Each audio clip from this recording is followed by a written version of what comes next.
So now let's look at the classes menu here in the database. I know there's a lot of stuff, and that was only the first. It's only the first tab, but the trait stuff I won't keep going through that everywhere but here you can see, because it's all the same. I'll just briefly open this, and here you can see it's all the same.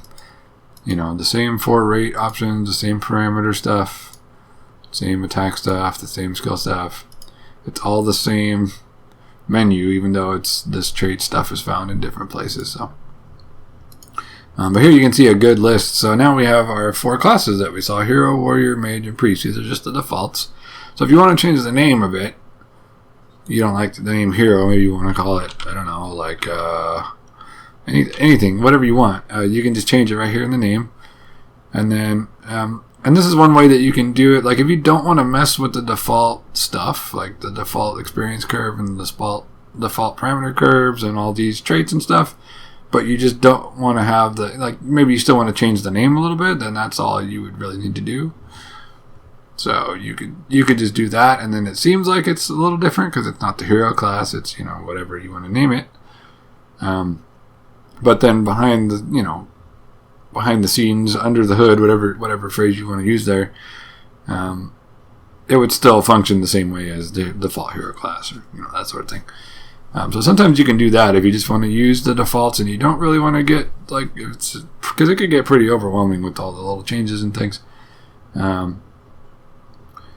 Then you can just change the outward appearance of it, but it still would work, essentially the same. Same with the names of, spells and enemies and things like that. So, so you change the name here, and then you have this experience curve option here. It says values for determining the amount of experience for each level. So I'll just briefly click on this box here, and you can see there's all kinds of stuff. When dealing with some of the older RPG makers, these parts are probably going to be kind of different. Especially if you go back to some of the really older ones like 2003 or RPG Maker XP or that sort of thing. They didn't have necessarily all these conveniences in place with certain things. And they might not even have all the features that you can edit as easily necessarily. I can't really remember off the top of my head, but so if things look different in your version of RPG Maker, especially when you get into this stuff like the parameters and the experience curve, they might not even have this experience curve table here or whatever, or these sliders, but the gist of it is basically, they all have their own systems in place to some degree that are like this. I know at least the earlier ones for sure at least had these parameter curve sort of things, because these little graphs are pretty familiar at this point. So they all give you at least some degree of control over this sort of stuff, to where you can change the rate that your character gains health points or magic points or whatever, and you can do it on a per class basis. I think you can even maybe you can't do it on. I guess you could with some of the traits or whatever, but I was just trying to think back to the older ones. I think you could even do it on a per character basis. It wasn't on a per class basis or whatever. But anyway. So the experience curve here, this is honestly something I don't usually mess with, because this is when it gets kind of, complex. It can get complex. But basically here, I'll just go through this stuff for you. It says the base value for calculating necessary experience points, because I'm also not very much of a numbers person with formulas and calculations. It's not really my forte. So stuff like this can get pretty intimidating for me pretty quick, and I usually just leave most of this stuff at defaults. It's something you can maybe play around with a little bit, wiggle it around, and say, what if this goes to 30, and let's see how that changes, or whatever. But generally, I figure the people that made the RPG Maker software have a much better idea of what's a good default setting for this than I would. So, but not only that, I also don't usually make games that have traditional battle systems and stuff in them either. So. But anyway, if you are going to use a game that has a leveling system and experience and all that, you can mess with the curve. The base value that for calculating the experience points. The extra value here says a simple extra value added to the experience points necessary for each level.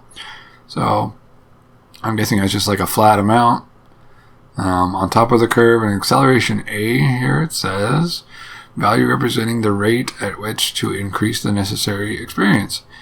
Affects the entire experience curve. So if we just fiddle with this a little bit, like I'll just change this to 20 for the base value, and you can see all the numbers change quite a bit. And now, level 1 is 40 experience, to level 2 it's 81, and when it was at the default of 30, those numbers were, higher. Level 1 is 50 and level 2 is 112. So, and you can see too in the background here, there's this gray sort of, rising graph.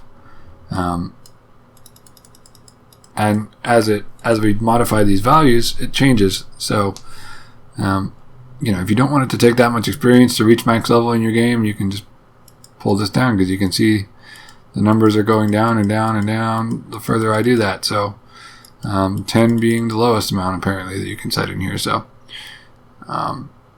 so this is one of those things that honestly, unless you have like a really thorough guide on the internet or whatever telling you like, hey, this is what this is going to look like, and whatever, it's probably one of those things you're just going to have to experiment with, and trial and error, and see what feels best to you for your game. So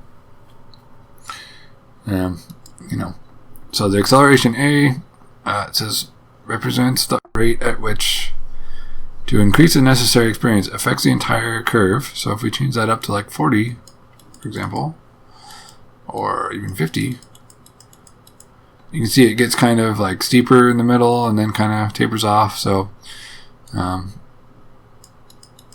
you can modify it easily this way.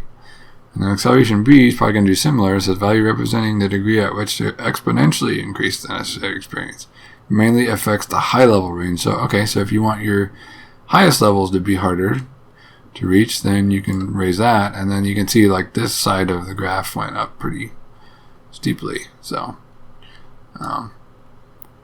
but yeah, so that's how you would modify the experience rate and to next level, and then the total here, you can look at that as well. So that's to your next level. So from level 1 to level 2 takes 50 experience points, and from level 2 to level 3 takes 112. So that's how that. And you can look at it here too as totals. Like, so, if you're at level 1, you have 0. Then when you get 50 experience points, then you're at level 2. And then when you get a combined total of 162 experience points, which is the 112 plus the 50, then you're at level 3, so on and so forth. So, so you can visualize and view everything here too as well. So, so that's the experience curve.